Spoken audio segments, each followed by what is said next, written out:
Well, hello and welcome back to Read Becca. It's time once again for my weekly chatty catch-up on everything I read, everything I'm currently reading, and everything I'm looking forward to reading, as well as some general chit-chat about life. And I'm having a good catch-up week, but catching up has led to finishing my Read What You Want challenge. So I am done. Officially, I finished 2 things from my own shelves this week, and we're free of the Read What You Want challenge, though I was not feeling terribly constrained. But I'm excited to read from the library again. So the things I finished this week, first off, were The Glass Town Game by Catherynne M. Valente. This is a middle grade, so I read it for middle grade March. I also read it for March on the Moors, the Bronte's readathon, and this is a Bronte-inspired story. This is somewhat grounded historical, but then goes into a nonsensy world. This is based on a real imagination game that the Bronte children played as children, Branwell, Anne, Emily, and Charlotte. And at the beginning, they're looking back a little bit on the grief and loss that they've been through. They've lost their mother in the past. They've lost 2 of their sisters to illness. And so they are still very much feeling that. And now they're being separated for the first time since all of that, with the 2 older girls being sent off to school and Branwell and Anne staying home. And they go to the railway, and there's a very strange train that seems a little cobbled together, and they wind up on it.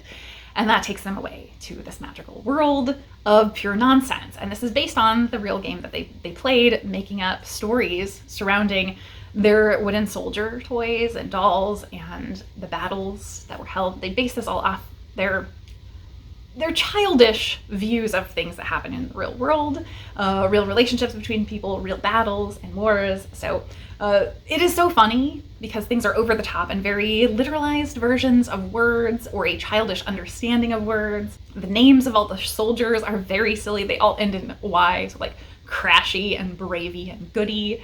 The leaders are the Duke of Wellington and Napoleon Bonaparte, obviously, but that means they're Welly and Boney. And Welly is the Iron Duke, so clearly he's made out of iron, literally.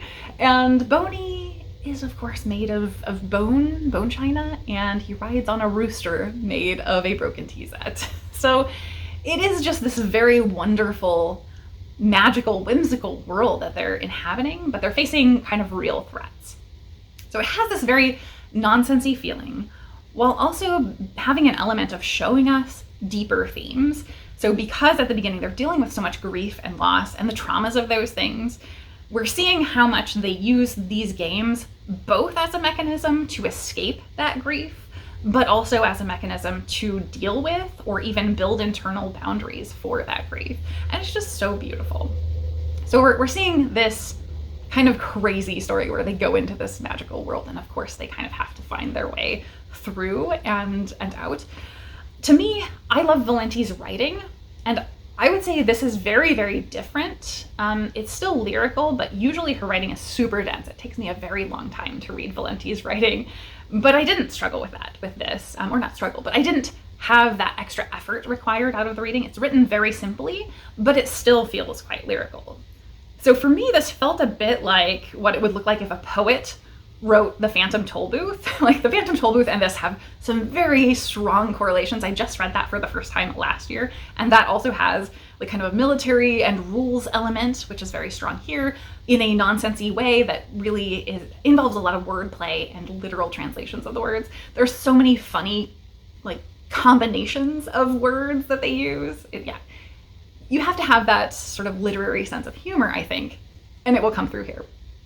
In the course of this, we also see so many things about the people they idolize or look up to, because in their imagination world, they have pulled all of these people they think of, like Lord Byron, different authors and famous people, world figures, the way that a child would imagine those people, much less than a literal version of those people. And it's so curious and funny to see what that child mind would view those sort of classic figures. So yeah, I loved everything about the whimsy and wonder of this story while also having real layers to it. The second from my own shelves that I finished is Terry Pratchett's Raising Steam, and this is the 3rd of the Moist von Lipwig series in the Discworld subseries. This is also within the Industrial Revolution subseries, and all 3 Moist books are within that. So it's kind of complicated. There are series within series within series. But I mentioned that specifically because this to me feels much more connected. It has like a strong connective tissue with the previous Industrial Revolution books, to me, more than it does with the previous Moist von Lipwig books. It does have the Moist von Lipwig character at the helm here, but the way it's written, the storytelling feels closer to moving pictures or the truth than the previous Moist books. So the previous two, Making Money and Going Postal and Making Money, were both really focused on government bureaucracy. And here we're focused on a new technology. So that's why I think it harkens back to the first two, because those were much more about new technologies. And they all have similar elements across the Moist books and the same characters. But I would say this one was kind of a struggle because this is late in Terry's career, and that shows big time. So as far as the actual story, it's a really enjoyable book. We're sitting in Discworld, and we start with an engineer who has come up with the idea from a tea kettle to use steam power for the first time, really, and he's innovating. And so we're seeing that, and that's really cool. And so I like that seed of the story, and that engineer getting connected with Harry, who is like a very financially well-to-do person in Discworld, and then Moist getting pulled in and using his business acumen to sort of drive the success and the forward momentum of actually building out trains and rails and what those can really mean for people's everyday lives, how to make that profitable for Harry. And so it has all of those business building elements that I love about Moist's previous works, or Moist's previous books, but it doesn't have as much of the heart. And that, I think, is coming from it being later in Terry's career. Because at that point he was having health and mental issues, I think.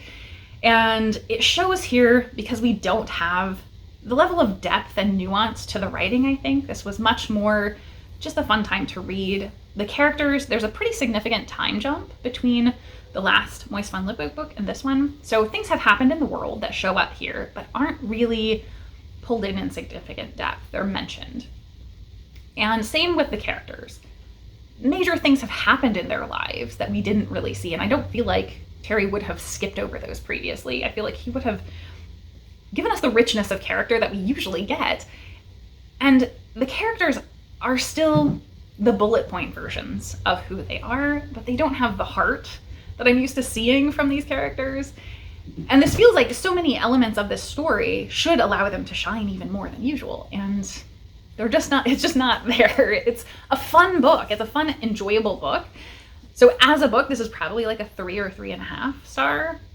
But as a Discworld book, this is very, very low on the Discworld. And so that was a significant disappointment for me because these are my favorite sub-series characters, and I've just loved them, and I'm finally getting to this third book in the sub-series, and to have it be such a disappointing end was really hard. Though I have read the final book of the series and did get a lot of closure from that. That's not related to this particular sub-series. And so I think Terry went out on the right note with the book that he did at the end, but this one was not a strong entry, I would say.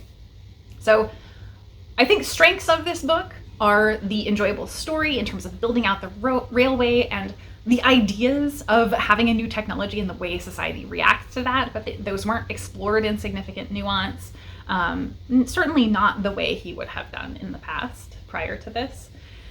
And we also have a pretty big element of like goblin society that was developed in, I think, the book prior to the Snuff. And Snuff really did engage with that a lot better than this book. So it feels like you are somewhat reliant on having read Snuff before this book because it's such a big element to both of the books, but this one doesn't really cover that ground at all. Where normally I'm used to Pratchett doing some effort in his books to make them really, really encapsulated and standalone. And I feel like prior he would have worked through something to do with that, to explain that to the reader, to bring us up to speed more than he did here. So kind of a little bit of a letdown. Like I said, it's still a good book for books in general. It's just a real disappointment as a Discworld book. And then I also finished Absolution from the Area X quartets. And also very, very much enjoyed that one. So 4 for 4, 5 stars. Definitely have enjoyed it. So I will be trying to wrap up my thoughts or collect my thoughts on those to do a series review video. But yes, I loved all of them. Really, really loved. So I think that's all for the books that I read this week, what I'm reading now. Still working on Middlemarch, and it's going well, slowly but surely. I am working on Heartbreaking Work of Staggering Genius by Dave Eggers.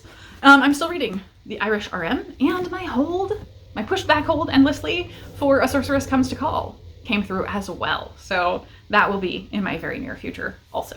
So yeah, I've got quite the stack going for now. As far as things watched this week, I watched a good amount of stuff. Didn't finish a ton, but I did finally finish something that has been really in progress for a very long time. That was Behind Your Touch. This is a K-drama, and it's very strange. Very, very strange. So I guess before I get into premise, it's 16 episodes, and they're like hour-long episodes. So that's why it has taken me, I think, more than a year at this point. And I slowly but surely have been chipping away at it. That's been one of my big downloads for when I didn't have power to watch that one. But it's so at opposite ends of the spectrum in terms of its storytelling. So I'm not always in the mood for it. And that hour-long, not always in the mood has meant it's been fits and starts. But I did, I think, really enjoy it overall. The premise of Behind Your Touch is that this veterinarian doesn't like farm work, more or less, really just wants to focus on domesticated animals, and winds up out at a farm on the first episode and is there during a storm in a meteor shower, taking care of a cow. And she's checking out this cow, touching its rear, when the meteor comes by and provides magical psychic powers. So yes, that's the kickoff. But she only has these magical psychic powers by touching things on the butt, which she discovers at her veterinary practice, taking care of dogs and stuff. So she's constantly like grabbing people's butts. Weird premise to start. And that seemed like it would be very like slapstick and kind of silly. But it also is this really super gruesome serial killer kind of drama, where on the flip side, we also have this police officer from Seoul, from the big city, who's now come to her small fishing village, kind of port town, it seems like. And he's disgraced. And so he's there kind of grumbling about the fact that he wants to get back to the city and like there's no serious stuff going on here. There's nothing for him until the serial killer pops up, right? And so they wind up teaming up somewhat. So she's touching people's butts to find out secret information so that they can investigate things. So there are a number of different crimes, but primarily it's focused on this long-running serial killer thing.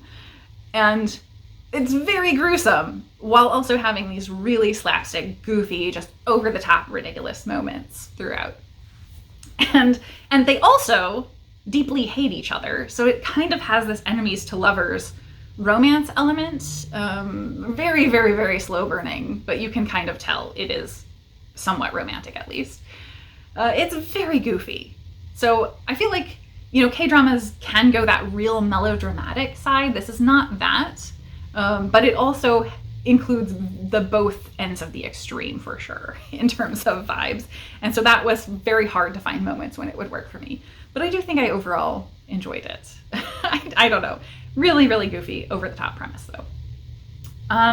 Other than that, my week was pretty good, though crazy busy. I kind of just lost 2 whole days, both reading, watching, like everything in my day. The days just disappeared on me in terms of having so much work to do. So I have a couple of days off coming up. I've got a nice break, so I'm gonna really shut off my brain and allow myself to catch up even more now. And I also have stuff to do, of course. So I'm trying not to turn it into just a list of things to get done, because I tend to do that when I have time off. And so I know the one thing I absolutely have to get done is taxes upcoming. So I'm not going to not going to put anything major on my plate other than that, I think.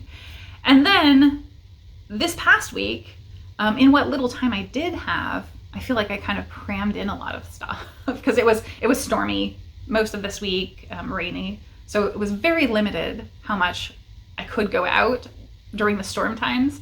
We did actually have some flash flooding, so I didn't even know because I was at home, thankfully.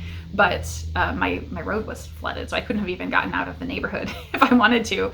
Fortunately, not like immediately in front of my house or anything, but the way out of my neighborhood was blocked. So yeah, that happens every once in a while. Thankfully, my house does not flood. Fingers crossed it continues to be that way because we're supposed to get more rain. I also did make it out for a fun event, not even this week, but like a week and a half ago, and I haven't mentioned it. But I did get to go see Kim Fay, who wrote Love and Saffron and now is touring for Kate and Frida. And that was so lovely. It was just such a nice, quiet, calm event. And she was so chill and relaxed. And it was kind of a back and forth interview style rather than just her talking. And yeah, it was just a very calming discussion. They talked about food and writing and letters specifically because both books that I mentioned, Love and Saffron and Kate and Frida, are interconnected slightly, but they can be read on their own and are written in an epistolary format. Love and Saffron I have read and absolutely adored. I thought it was so good. It really harkens back to 84 Charing Cross Road. Similar style, similar vibes a lot, but it's centered on food. And this new one now, I guess, I haven't read yet, Kate and Frida, is focused on a woman in Seattle and a woman in Paris who is a war correspondent in the 90s.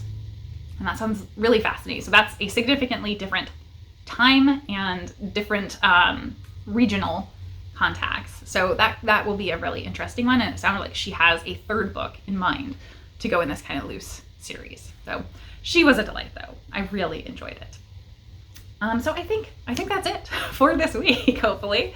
The one recommendation I have for you, if you somehow don't know, there used to be someone here on BookTube known as Doom Antidote, and he no longer is doing BookTube, but he is an actor, I believe. I want to say professional actor, actually, in England, and has been doing, I think, TikToks that then, with the shutdown of TikTok, he started moving over to YouTube in shorts.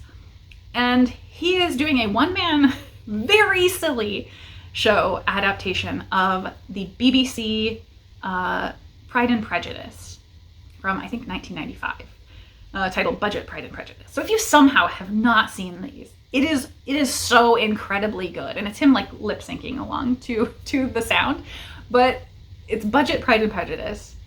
And he has changed his channel name to his real name now for this, Ben Fenson. Definitely check it out. It is one of the funniest things I have ever seen in my life, and he is just finishing the whole thing. So he has been doing this for like something like 60 short clips to cover the entirety of Pride and Prejudice story. And it is so funny. It is like falling on the floor laughing funny. It's really hilarious. So if you somehow have not heard of this or seen it, because I see it all over the place, but if you haven't seen it, go watch Budget Pride and Prejudice, which I will link down below in the description box because it is so funny. So anyway, that is all for my reading week. Hopefully my little time off, my mental break will be very fortuitous for reading. I really want to get some more reading.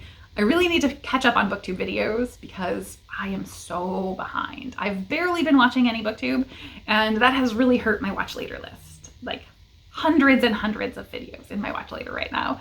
So I really, really need to just start blazing through those and going through, skipping the ones that are not substantive, I think, because otherwise I will never get through it. And just have some downtime to watch BookTube, I think, because I have not been able to do that recently, and I miss it. So I think that's all for my week this week. So I will say with that, I hope you have a wonderful week in reading and in life, and thank you so very much for watching.